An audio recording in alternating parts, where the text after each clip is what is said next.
Well, good evening, everyone. Hope everyone's doing great on this beautiful evening. I'm just double checking everything real quick to make sure we are up and running on all things, making sure all of the everything is connected correctly. But it is great to see everyone that's joining in. I'm starting to see little pop-ups here, which is great. Just making sure that everybody can actually see the video this time around and make sure it's public and everything, which is looking good from that standpoint. So hopefully everybody will be able to see everything. So great to see everyone. Hope you're doing well on this beautiful night. My apologies for missing out last week. I was down in Nashville for a convention. In fact, with what I jokingly refer to as 10,000 of my closest friends. And there was a ton of people down there for the Lads to Leaders convention. We had a fantastic time. It really was wonderful, but it was a lot. Let me just put it that way. It was a ton of work, and the internet, when you have 10,000 plus people, well, it went out. And I don't think that should actually surprise many one of us that it actually did go out. So that is the reality of life. But I'm here again. Appreciate your patience from last week and the rest. We have a ton to cover tonight, so I do need to say a little bit different tonight. This topic in and of itself, miracles and the writing. This is one of Lewis's longer ones in this chapter in this book in itself, the God in the Dock. And so I am doing a little bit different tonight, that I'm giving you a lot of the background, a lot of the issues and the things that were going on. But the actual reading of the chapter, hopefully you can do on your own. I am going to be providing an actual aspect of it where I'll read through it. And so I'll have a read through video for you after the fact. And so I'll probably have it up tomorrow morning is where it'll be up, where you can join me online here as I read typically, and I'll read along through the entire chapter. But tonight we'll be covering kind of the back and then the discussion. So the actual discussion of the topic itself, because it's a fascinating little moment in history. In fact, one that's very heavily debated. And if you haven't studied Lewis as much as others have, this is one that's very easy to miss. It's very easy to miss the complexity of what's actually happening behind the scenes in this entire this little chapter called Miracles, especially when some of you might have actually gone, wait, didn't he write a book named called Miracles? And the answer to that is yes, he did. So that's what we kind of want to take a look at, is some of the background, some of the history a little bit, and hopefully we can have some discussions off of that.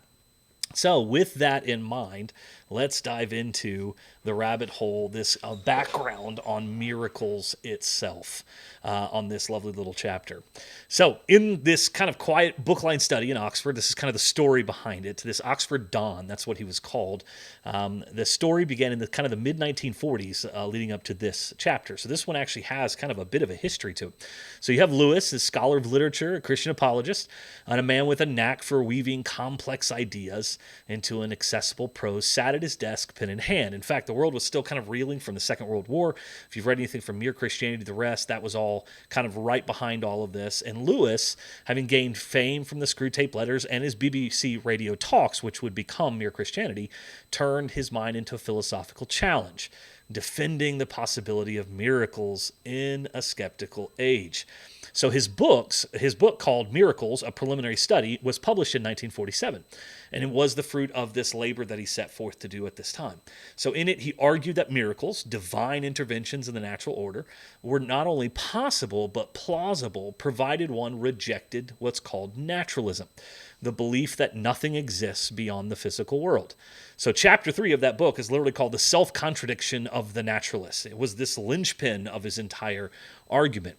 Now, before I dive into even more of this, let me also note that I do believe in miracles. I believe that God can and has worked through miracles in life and ways. In fact, one of the best ways I know how to explain this is when I go to a hospital to spend time praying for someone or to visit someone. When I pray for someone's healing, I'm not just praying for the doctors. I'm often praying that God will work in ways that are beyond my comprehension, beyond what I can.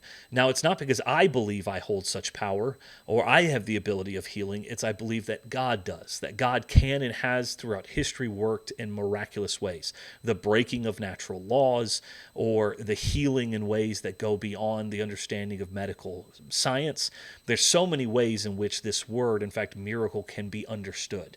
Now, that's me personally. That's what I'm laying forth. I believe the word is misused terribly in our actual world.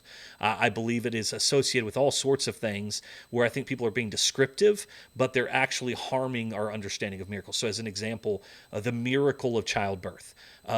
I've been there for all three of my children's birth, and I can absolutely see how people would call it miraculous. But the reality is, there's nothing more natural than childbirth. It's a descriptive way in which we describe something using the word miracle, but I think it's watered it down to a point where we have such a misuse of the word that many of us don't really know what we mean. So I'm going to try to be very specific. So I do believe that God can and has historically worked through the breaking of natural laws, where he has changed water to wine, where there has been, led nations with clouds and fire, pillars of fire, and all sorts of miraculous things beyond signs and even wonders as they're referenced along the way.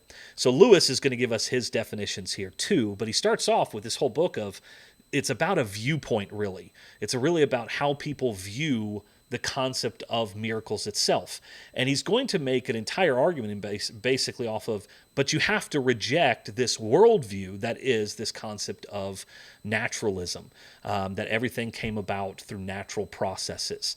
And that was one that was arising. It's not something that's today we have quite a few naturalists along the way. In fact, many who would believe in evolution and the rest would kind of fall somewhat into this camp.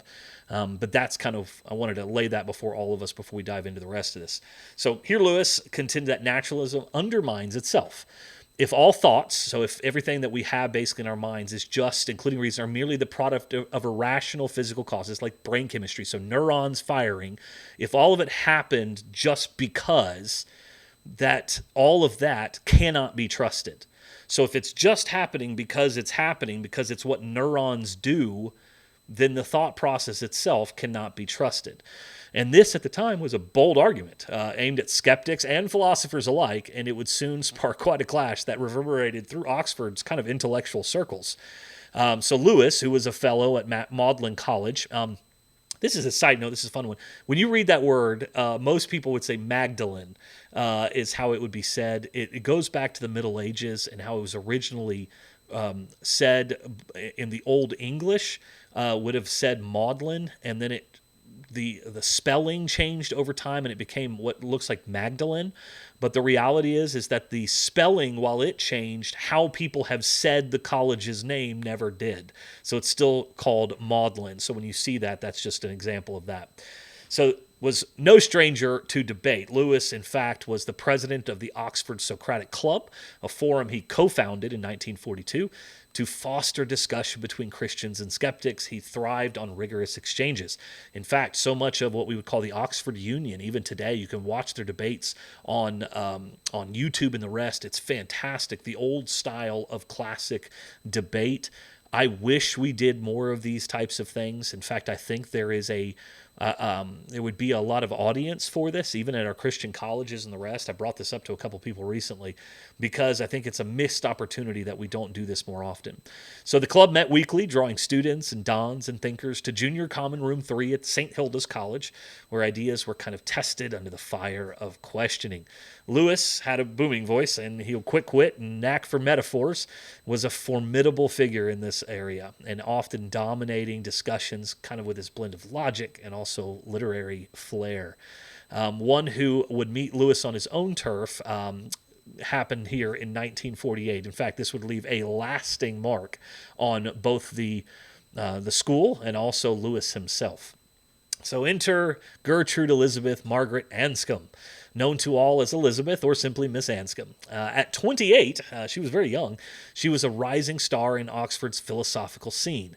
She was a tutor at Somerville College and a devout Catholic with a razor-sharp mind, honed by the teachings of a man by the name of Ludwig Wittgenstein, under whom she had studied at Cambridge.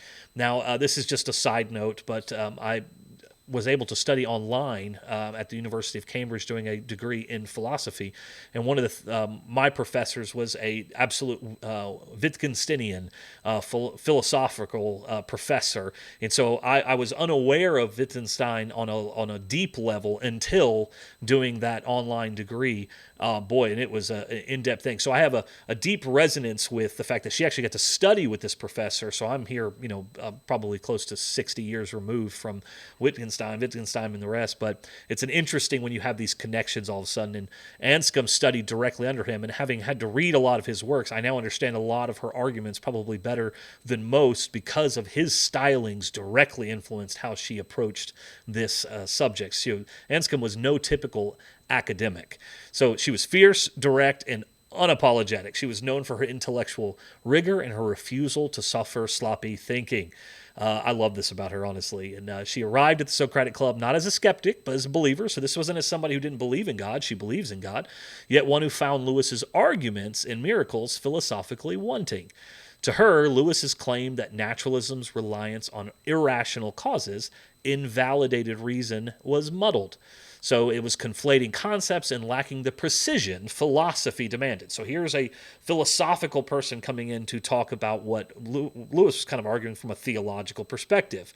But because he delved into the concept of naturalism, which is a philosophical worldview, she resolved to challenge him, not to destroy his faith, but to kind of demand clarity. She wanted to know, she thought that some of his arguments needed a refinement, we'll say. So on the evening of February 2nd, 1948, the Socratic Club kind of buzzed with anticipation because this was no typical thing. This was one of his major works. So the room at St. Hilda's was packed with students, dons, curious onlookers, the air kind of thick with cigarette smoke and a hum of expectation. Lewis, in his tweed jacket, stood ready to defend his work. Anscombe, diminutive but commanding, took the floor to deliver her paper called A Reply to Mr. C.S. Lewis's Argument that Naturalism is Self-Refuting. With calm precision, she dismantled much of Lewis's argument. She argued that he confuted irrational causes, like bias or madness, with non-rational ones, like neural processes, which naturalism posits as the basis of thought. A naturalist, she claimed, could claim thoughts arose from non-rational causes without undermining their logical validity. Now, you might be asking yourself, what in the world does that all mean? We'll get into that. And honestly, I'm going to do my best to bring this down to what I would call the everyday thing. And I'm going to use quite a few examples, in fact, which is kind of a Lewis way of doing things, is finding examples. So she pressed further, accusing Lewis of muddling cause, the physical origin of thought, with ground, its logical basis, and misusing valid to describe thoughts rather than arguments. Her questions were pointed. What do you mean by really valid, she asked, challenging Lewis to define his terms. The room kind of hung on her words, sensing a shift in intellectual tide. Now, to be fair, Lewis was accustomed to holding the floor, responded with his usual vigor, but found himself on unsteady ground. Now, one of the main reasons that he kind of himself on unsteady grounds was because for her it was about the defining of the terms. That is a very strong concept of like a philosophical argument. Is define your terms, know what you're saying, be very specific. In fact, it's one that in our world today is highly problematic. In fact, I do find myself doing this a lot. And one of the examples I can give is how often people will speak about something that they don't actually know about. I spent 3 years studying on an academic level the concept of critical race theory. Yet I have many people who will create their own versions of critical race theory, or their own, what I would even call Christianized version of critical race theory, or Christianized version of DEI, versus what is actually the study of those things. And so in some people, you could say, here's the academic version versus here what I would call the everyday version of it. So you have the real life version of something versus the academic version. Critical race theory versus you have this concept of DEI, how it plays itself out. But most of the time, the people who make these arguments are not coming from what the terminologies actually mean, what is actually being studied, what is actually being thought about. Instead, they've created their own meanings, which is why even the term miracle in our modern world gives us a good example of how that plays itself out. Many of us are using that word in a different way than what it actually means. And so, to her credit, Anscombe is very much positing this idea of know your terms. When you use these words, what do you mean? And does it align with what the actual people mean when they wrote about it?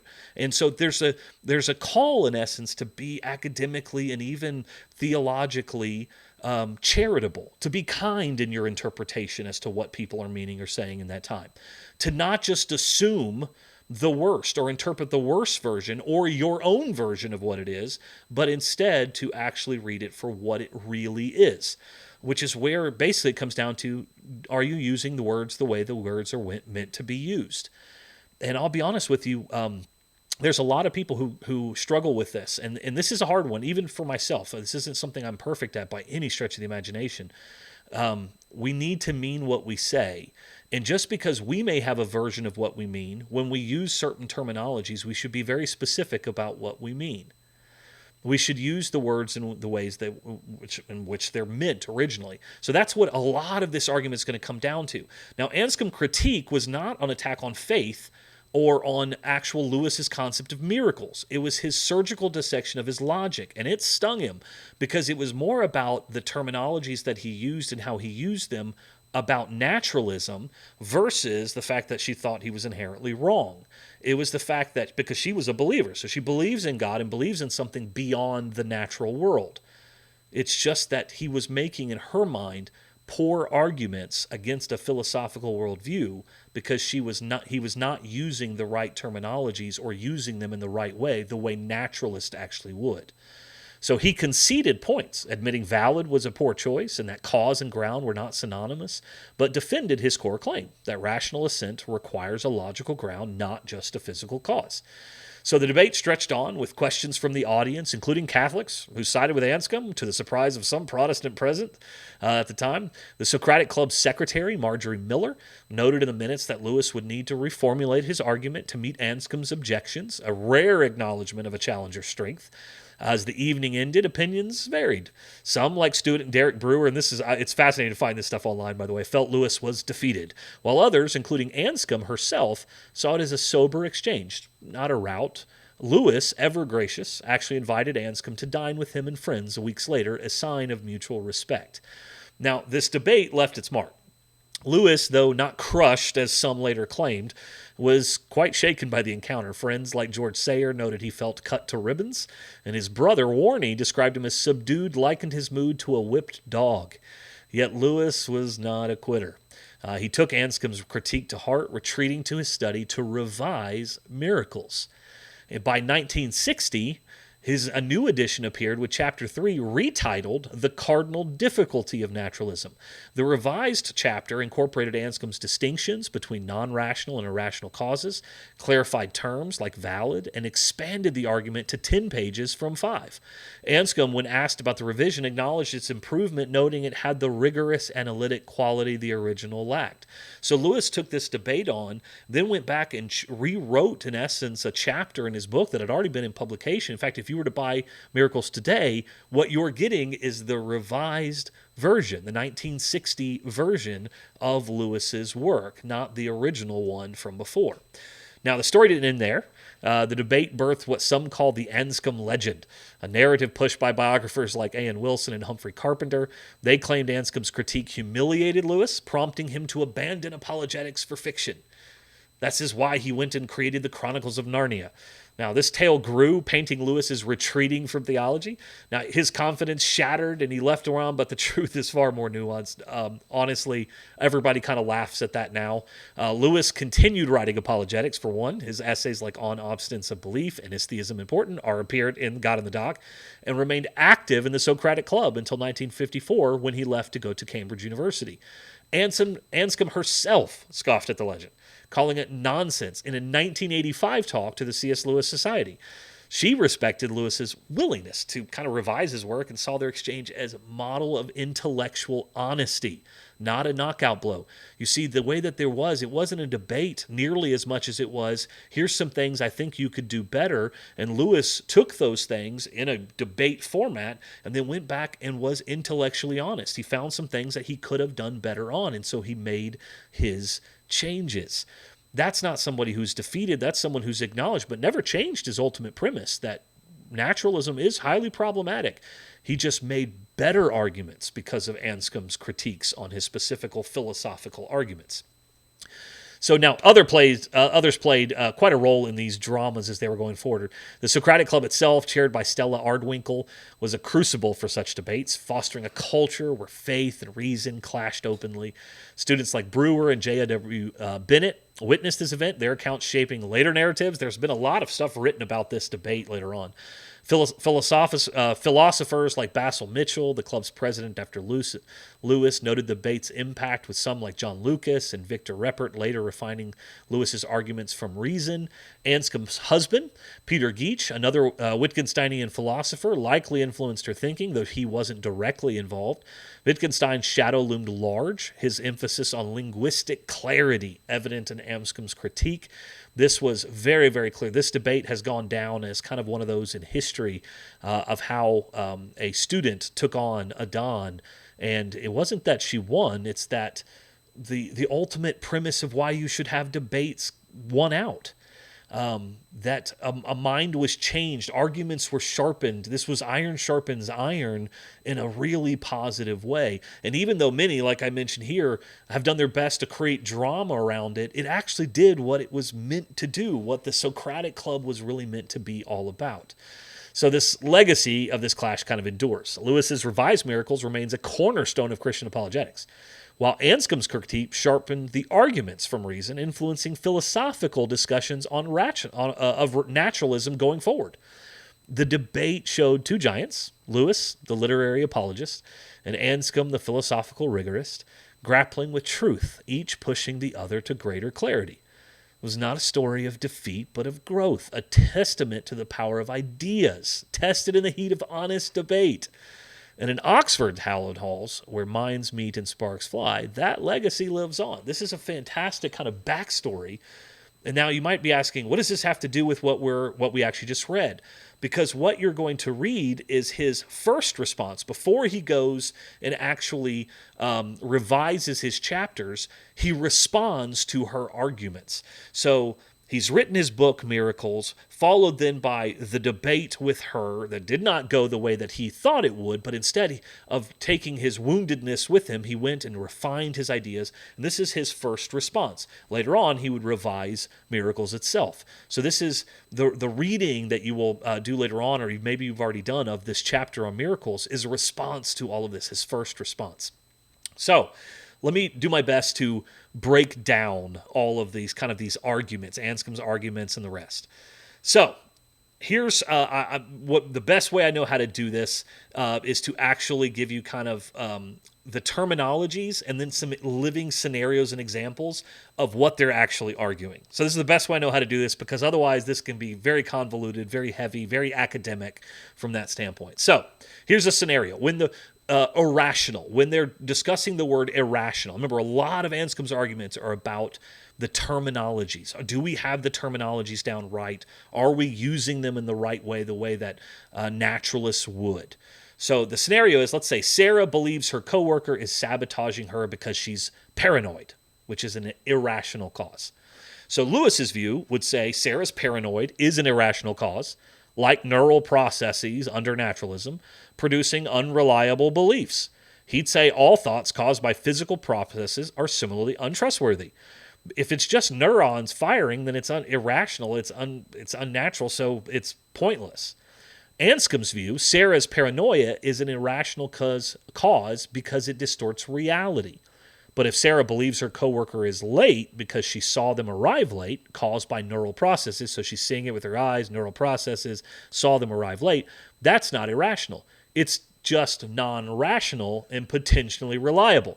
So she's going back to the argument of how we use this terminology.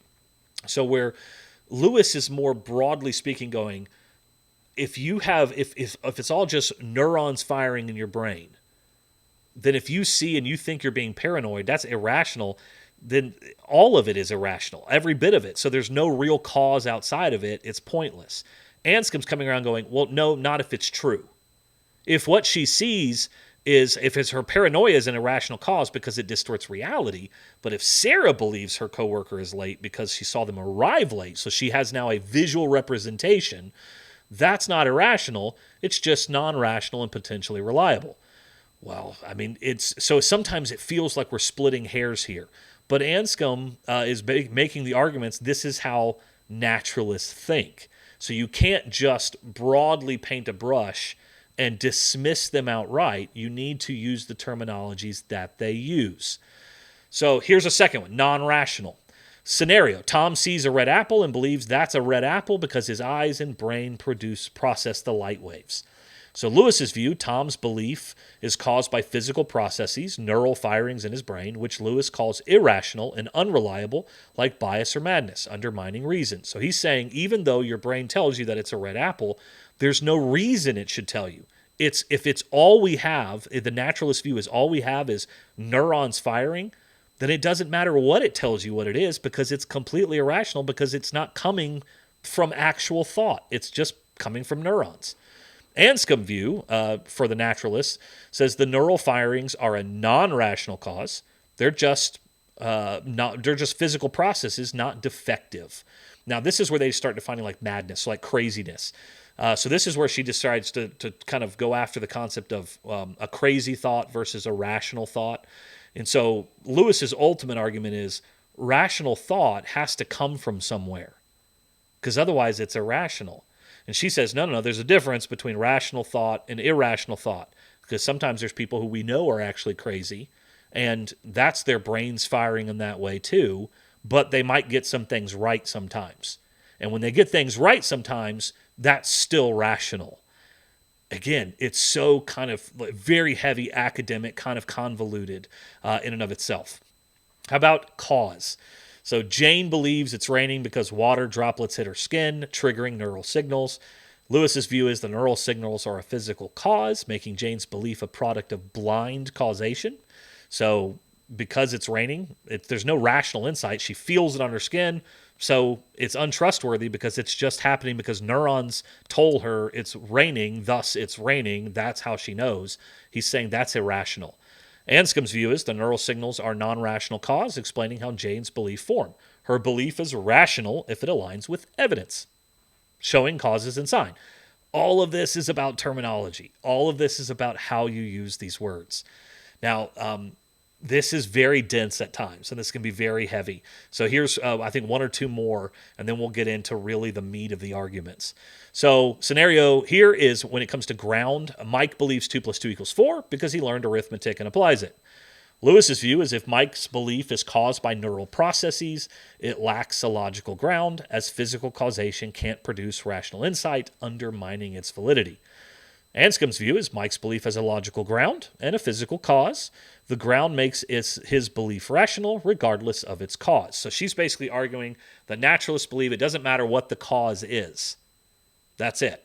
Doesn't matter what the cause is. He still has reasons for believing it because he understands arithmetic and he understands physical cause. So here's valid. Emma argues all dogs bark. Rover is a dog, therefore Rover barks.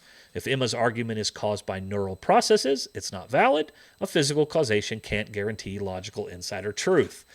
Anscombe's view is Emma's argument is valid because it follows logical rules, regardless of neural causes. Naturalism allows her to reason correctly if her premises and logic hold. Now, Anscombe's reasons for all of this is, again, not to diminish the argument that God is the ultimate reality. It's so much about terminology. It's so much about the words that are used and how they are used. And it's very, very, very heavy from that standpoint. And the terminologies that they're arguing about, and I think it's probably what frustrated Lewis the most, is that so much of this was going, this doesn't matter about my ultimate argument. My ultimate argument isn't about these things. And she's going, yes, but if you're going to talk about naturalism, then you need to actually give naturalism's best arguments.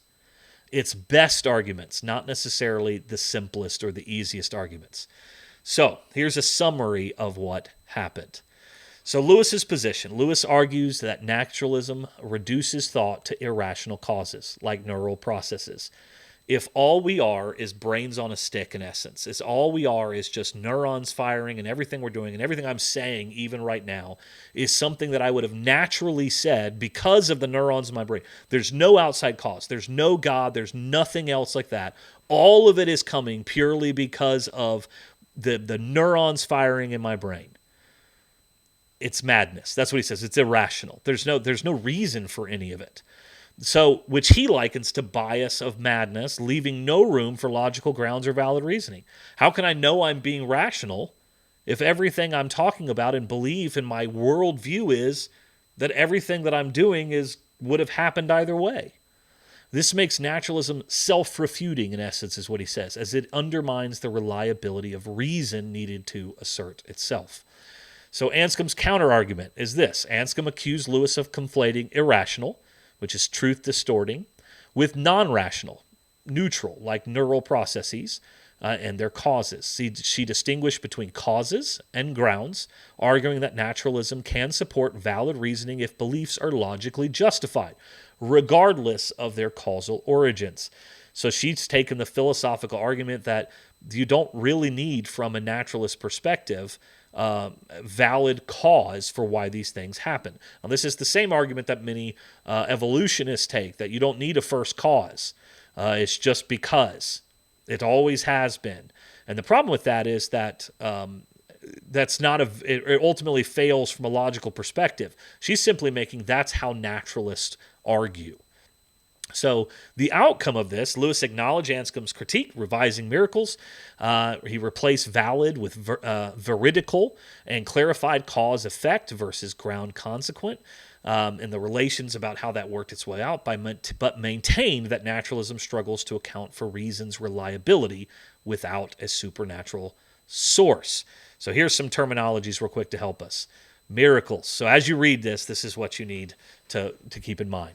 Lewis defines miracles as acts of God that either replicate on a small, immediate scale what God does universally. An example being turning water into wine at Cana mirrors the natural process of vine growth, or foreshadows future divine actions, resurrection. They are not arbitrary but purposeful signs revealing God's personal agency distinct from natural processes, yet harmonious with his universal activity.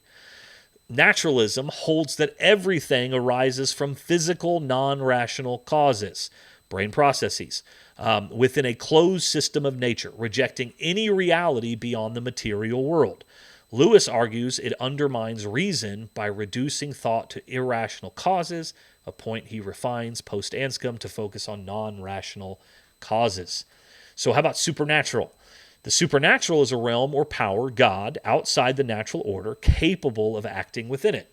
Lewis posits that belief in the supernatural is necessary to perceive miracles, as it allows for events that transcend natural laws without contradicting them. In fact, this is probably one of the strongest arguments. In fact, if you ever ask someone, it's a great conversation starter when you ask people, do you believe in miracles? And if somebody were to say, well, yes, I do, then I always go, okay, so let me define real quick. What do you mean by miracles? This is where it goes on to the terminology aspect. What do you mean by miracles in and of itself? Well, I believe miracles are the breaking of natural laws. Or you might have some say childbirth is a miracle. And by listening to how they define it, you might understand what they mean by saying, I believe in miracles. There are many people that I know, especially even Christians today, who will say, no, I don't believe in miracles. Now, oftentimes when I'll ask them what they mean by that, they'll say, well, I believe that God can do miracles. I don't believe man can do miracles. Then I'll go, okay, I understand the definitions there, but I'm asking, do you believe that, let's say, God, a supernatural realm, that God can and does do miracles? And there are many, because of what's called cessationism, and I don't have any problem. In fact, I'm probably more of a cessationist when it comes to the fact that the miracles we see in the New Testament of the apostles and so forth, from that point on, or what Jesus did as miracles and the rest, that's where some Christians' mind go to instantly. So when they hear, do you believe in miracles? They go, I don't believe they happened like that today. So no, I don't believe in miracles. But that's really not, that's getting beyond sometimes the very question. Do you believe in miracles? Do you believe that they've happened? And when we get to a point where we're playing out all these different meanings of miracle, we forget the overarching concept and we miss how our worldview could be being tainted by this very concept. Do you believe and live in a world where miracles can happen? Because if you do, then miracles are possible. If you say you don't, then there will be never a reason why you can actually believe in them. because you'll always find a way to dismiss them in some form or fashion. And this happens quite a bit. And this worldview concept affects how we view the scriptures, how we view and read a lot of different things. And in fact, I've met a guy once who said, I don't believe in miracles. And I said, well, how do you take the ones in the Bible? And he said, I don't believe they actually happened. I believe they were just mass hallucinations, or they were things of that nature. And suddenly you go, wow, okay. And I'll be honest with you, sometimes it takes far more faith to believe in mass hallucinations or things of that nature than it does to believe that there is a supernatural God who can do these things. So it's important for us to understand our terminologies and how we use these. So supernatural, and I think it's very important, especially if you claim to be a believer, that you have an understanding of the supernatural, that there is a God who can and has and does work through ways that we can't comprehend, that break the laws of nature, that often do things outside of our own abilities. In fact, I go back to my example from earlier. Why do you pray for healing in a hospital for someone? I don't just pray for the people. I pray for healing. And it's not because I have the power of healing. It's because God can do miraculous things. God can heal people in ways that I can't comprehend. Otherwise, why am I praying? Why am I doing those things? Also, as a believer, do I believe that Jesus was resurrected from the dead? I mean, we just celebrated Easter recently, and not as a holiday, but every week we celebrate it through the remembering his burial, death, and resurrection when we take the Lord's Supper. But beyond that, even the time of year, we know this from the Jewish calendar and the rest, that Jesus arose on that third day from the grave, which was a miraculous event in history. And when he says he's going to return again, do we believe that's actually going to happen? And if your worldview states, well, the dead don't rise, then you're going to struggle looking at the scriptures in of themselves, and you're going to have to try to explain away a lot of things where God has done miracles and continues to work in miraculous ways. So let's look at the law of nature. So the meaning, these are the regularities observed in nature, gravity, biological processes, things of that nature. Lewis argues that recognizing these laws is a prerequisite for identifying miracles, as miracles are exceptions to the norm, not violations of an unknown order. In fact, that's where I like to call it the breaking of natural law, or the laws of nature, is where God steps in and has the ability to break what would be a natural law, where we, in our own capabilities, do not have that power outside of his power, outside of whether it was the gift of the Holy Spirit in the first century for the apostles and the rest, Jesus, or God himself. So then there's the concept of preconceptions. Preconceptions are prior assumptions, materialism or belief in the supernatural, that determine whether one interprets an event as miraculous or illusory. Lewis uses this to explain why materialists dismiss miracles and why ancients may have over-attributed them. In fact, it's one of the fascinating parts as you read through this. So then there's the concept of reason itself. Reason is the capacity to think logically and arrive at valid conclusions. Lewis argues that for reason to be trustworthy, it must have a supernatural basis, as naturalism reduces thought to non-rational physical processes, potentially undermining its reliability. How can you trust any of your thoughts if your thoughts are just the firings of neurons? What would give you any idea that they would be correct or true? In fact, this is what's led so many in our postmodern world to the concept of your truth is your truth and my truth is my truth. And it's all irrational in the end. That's his thing. It has no reason. Signs. Miracles are not mere wonders, but symbolic acts that reveal God's identity and activity in the world. They point to the larger story of creation, showing God's personal involvement in both the natural and the miraculous. I love that concept of signs. It's one of your signs, wonders, and miracles and the rest. So then there's the reversal of nature that he talks about. Some miracles, resurrection, involve processes moving opposite to natural decay, matter reorganizing into life. Lewis argues this is not a contradiction, but a divine act within a broader, incomplete cosmic story where nature's current degradation is not eternal. So he's going to argue something very different for the concept of the raising of the dead. So, main arguments. This is from the actual chapter, the main arguments that Lewis will make. Hopefully this will help you in your reading. Lewis presents several interconnected arguments to defend the possibility and plausibility of miracles, responding to skeptical objections, including Anscombe's, and addressing common misconceptions. These arguments are the following. The first one is the preconceptions shape perceptions of miracles. So here's the argument. Whether an event is perceived as a miracle depends on one's philosophical worldview. It's kind of what I talked about a minute ago. Materialists committed to naturalism will always interpret extraordinary experiences, visions of apocalyptic events, as illusions or hallucinations, while those open to the supernatural can consider them miraculous. So this is about worldview. If you don't believe miracles can happen, then you will always have to, if you're a naturalist in essence, then what you're going to have to do is explain away anytime something miraculous happens. You're going to have to find it's either an illusion or a hallucination because you cannot interpret anything otherwise, and that becomes a problem. So the response to Anscombe specifically is this. This addresses her critique indirectly by acknowledging that naturalistic explanations, though thoughts caused by brain processes, can be coherently held, but Lewis argues they are chosen due to preconceived rejection of the supernatural, not because sensory evidence disproves miracles. So basically he takes her argument and says, I see what you're saying, but I think it's more about, it's not because these argue that they are chosen due to preconceived rejection of the supernatural. It's because of your mindset that's telling you that this can't be that way. It's not because it actually disproves miracles. So the anecdote of the woman who saw a ghost but dismissed it as a hallucination illustrates how materialist preconceptions override sensory experience. So he gives this anecdote as he's opening up. He's saying a woman who swears she saw a ghost but dismissed it as a hallucination instantly. And he uses this as an example, at least, of what he's meaning in that case. Then there's the miracles require belief in both natural and the supernatural. The argument is this: to recognize a miracle, one must first understand the regular laws of nature. Pregnancy requires a man. This is fascinating, the fact that that was in there now compared to what we have today and some of the arguments people make. Pregnancy still requires a man. Walking on water defies physics. Those are some examples. And believe in a supernatural reality capable of intervening. Without knowledge of natural laws, deviations are unnoticeable. Without belief in the supernatural, they are dismissed. So his argument is, if you don't understand that people don't normally walk on water, you're not going to be able to understand why it's a breaking of natural law and that there is a God who can do such thing when someone walks on water.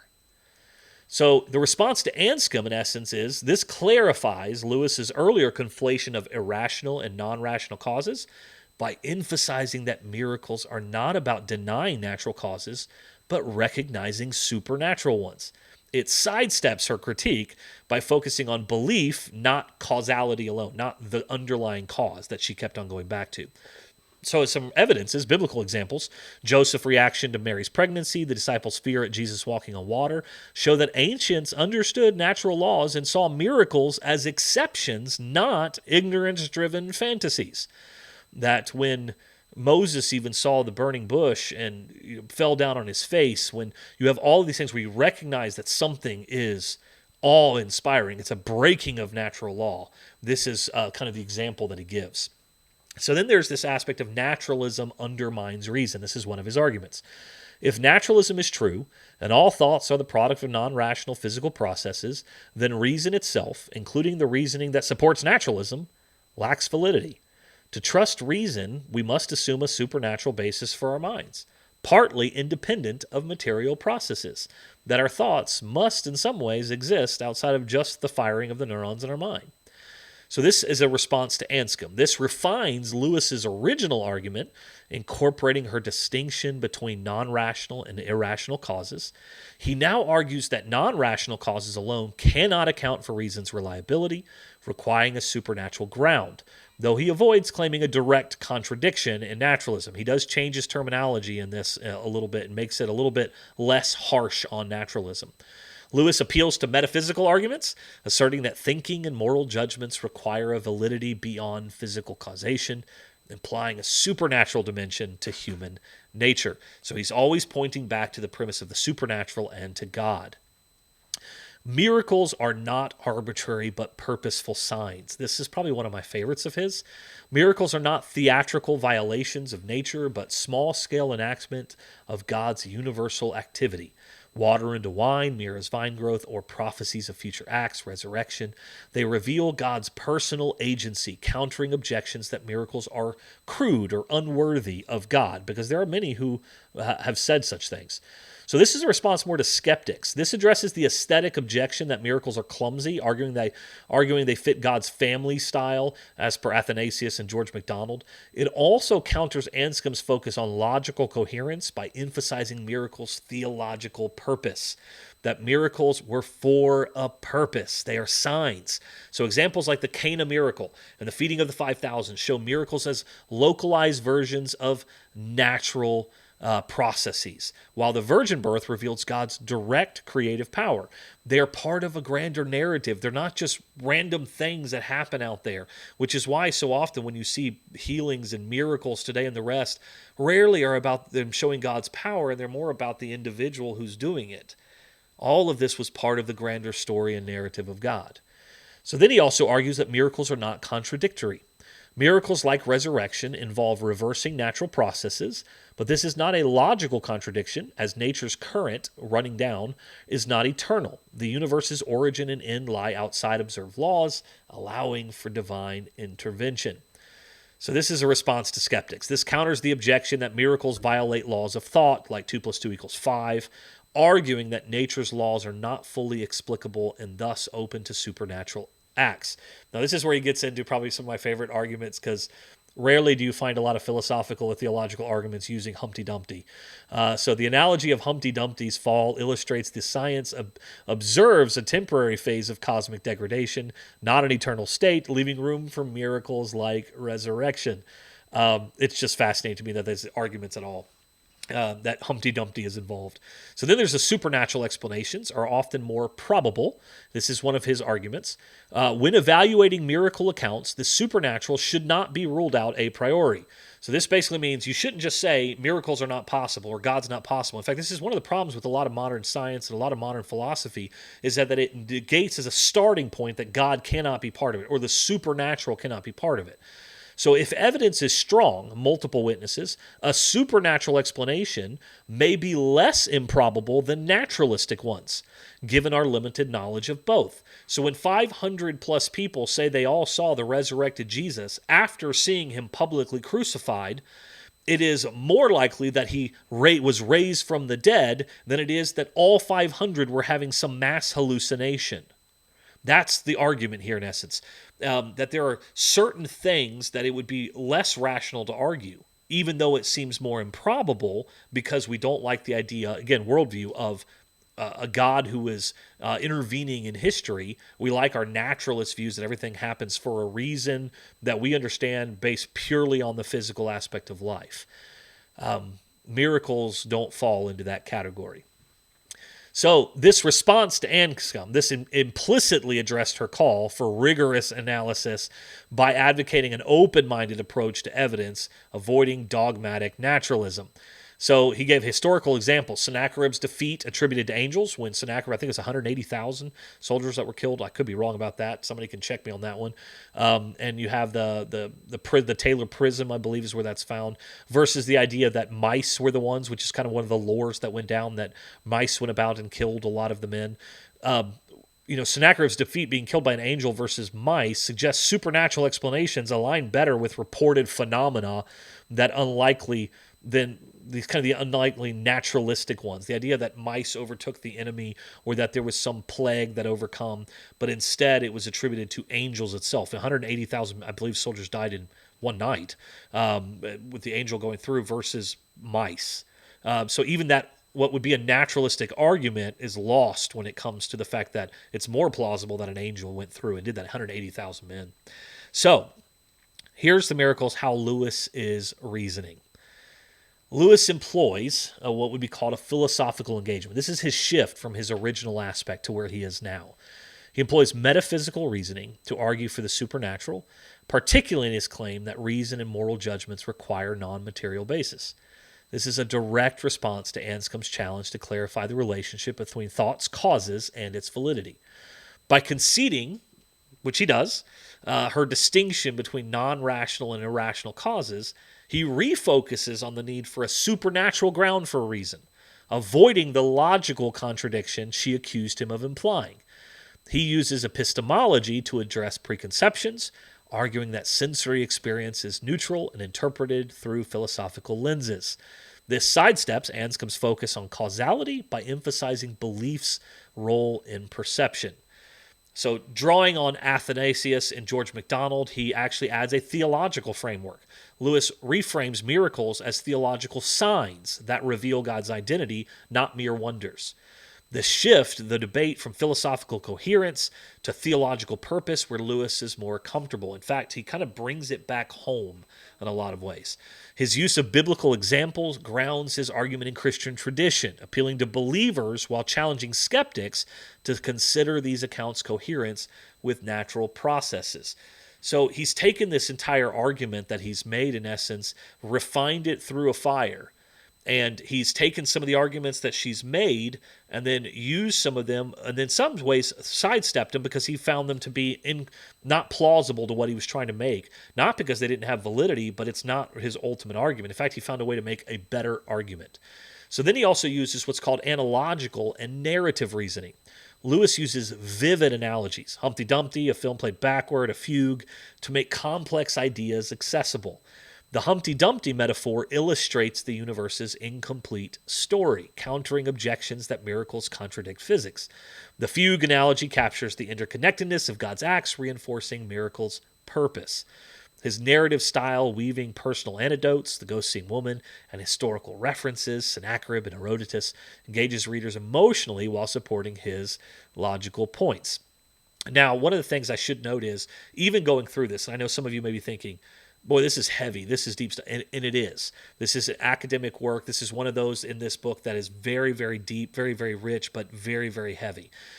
What I hope this whole thing will do for you as you read this chapter, as you go into it, is that you'll actually see now just some of the arguments will kind of resonate and it'll help you translate. What we're really doing is helping you translate this entire process. So as you dive into this reading and as you look at it, you go, oh, okay, I get what they're saying basically there. And this is the argument they're making. Because sometimes when you just read it, you go, all right, I got it, but what was the point of that? Where does this come from? Who happened? What happened? Well, it's all from this one debate. So his grandest response to Anscombe's critique was that Lewis incorporates Anscombe's distinctions to strengthen his argument, avoiding the conflation she criticized. He clarifies that naturalism's challenge to reason lies not in a direct contradiction, but in its inability to account for reason's reliability without a supernatural basis. He sidesteps her demand for rigorous analytic precision by focusing on metaphysical and theological arguments, areas where he can leverage his strengths as a communicator and an apologist. Now, Lewis advocates evaluating miracle accounts on their merits, rejecting dogmatic naturalism, which says there's no such thing as miracles. By comparing probabilities, angels versus hallucinations, he appeals to reason, while acknowledging the limits of empirical certainty, aligning with Anscombe's call for careful analysis, but applying it to evidence rather than abstract logic. So basically saying, we're not going to get lost in the weeds here. You know, it's so easy for us to get lost in all these word terminologies and the rest. Let's get back to what this really means. So Lewis's tone is conversational when you read it, yet it will feel very authoritative, addressing skeptics respectfully while challenging their assumptions. His use of humor, mice eating bowstrings, and vivid imagery makes his arguments memorable and persuasive, aiming to shift readers' preconceptions towards openness to the supernatural. So, I've written all this, said all this, and the rest, and the whole point ultimately comes down to this. Dive into the chapter. Enjoy it. I hope it's one that's fantastic. I hope this is helpful. You may want to go play this again later while you're reading it along the way. I will do a reading of this, but we would be here for like 2 hours if I did that. A reading of this and make this available for you guys at hopefully either tomorrow morning or on maybe even Saturday. And it'll be on Facebook and also on YouTube and the rest. The key component to why we went through all of this and why we go through some of this really kind of rich, meaty, deep, and sometimes dense concepts and terminologies is because I believe these conversations matter. Because the fact is we have a lot of our world who has lost its ability in some ways to really understand what it means to view or see or have a miracle, to know what a miracle looks like, to know what it looks like to live in a world where miracles are possible, to live with a God and to know a God who one day will return. and that we live with that hope and that joy that comes in the morning. And so I wanted to just kind of walk through this. And so if a lot of it felt like over your head somewhat tonight in some ways, don't be afraid. Just keep going. In fact, it's a learning process as you go through this entire thing. So keep going. I promise you, you can do it. So, good night to all. I hope you have a wonderful, wonderful night. I hope and look forward to being back with you again next Thursday. It's going to be a fantastic one. You're going to love it. We're going to dive into the next chapter, chapter 3. So, go and take a look at that, God in the Dock. And until then, if you have any questions, thoughts, please send me your thoughts. So, write in the comments, whatever you might like to do. I'll do my best to go back and reread those at a different time here and hopefully be able to engage with some of your thoughts, some of your comments along the way. I love you all. We'll see you, Lord willing, next week.